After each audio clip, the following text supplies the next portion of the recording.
Hey everyone, it's me, Arthur Kade, just telling Richard Dreyfuss how big a fan of yours I am. I was watching Mr. Holland's Opus, and I'm like, I still cry at the end every time. This movie will not make you cry, unfortunately. No. When you get into this guy's story, I mean, the most infamous criminal, arguably, of our lifetime, at least financially, what was it like playing him? A lot of fun. A lot of fun. That's the answer. I had fun playing Cheney, and I had fun playing Bernie Madoff, because I'm an actor, and I get to find really venal, dark, weird places in me, bring them out, and there you are, Bernie Madoff. And that's the fun part of being an actor. This is such a public story. We seem to all know about it, but when you dug into it, were there things that you learned that you didn't know? Not that made a difference, no. I knew the story, and the story was, at one point we wrote a thing that said, he looks at the audience and he says, "You think I'm anti-Semitic? You're ridiculous," he says. "I scammed Jews because they were the only ones there. That's so There was great. no one else to scam. And rest assured," he says, "when I discovered Christians, I scammed the hell out of them."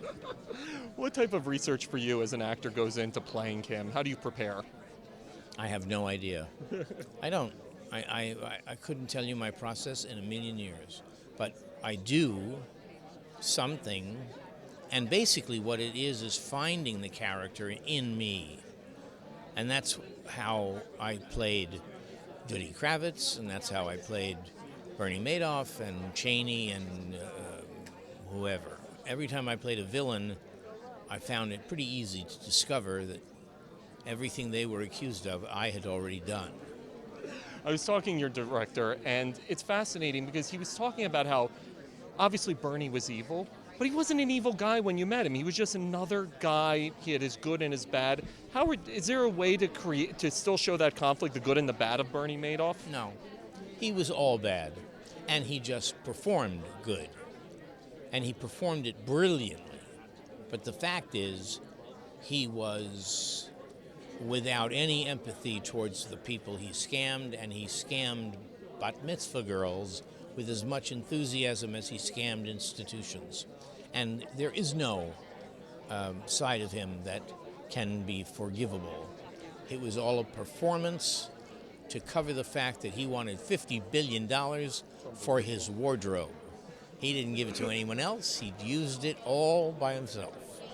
We are right now, obviously this is television, but we are right now in the legendary age of television. Are you a TV fan? Are there shows that you watch? And what do you think about what's happening with actors migrating from movies to television right now?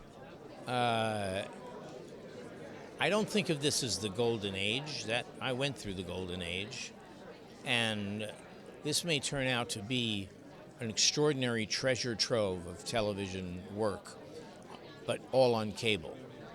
And unfortunately, the networks are still so terrified of work that might be bothersome that they don't make sense when they make decisions. The networks, which are licensed to these people, and they don't own them, the people of the United States own the networks.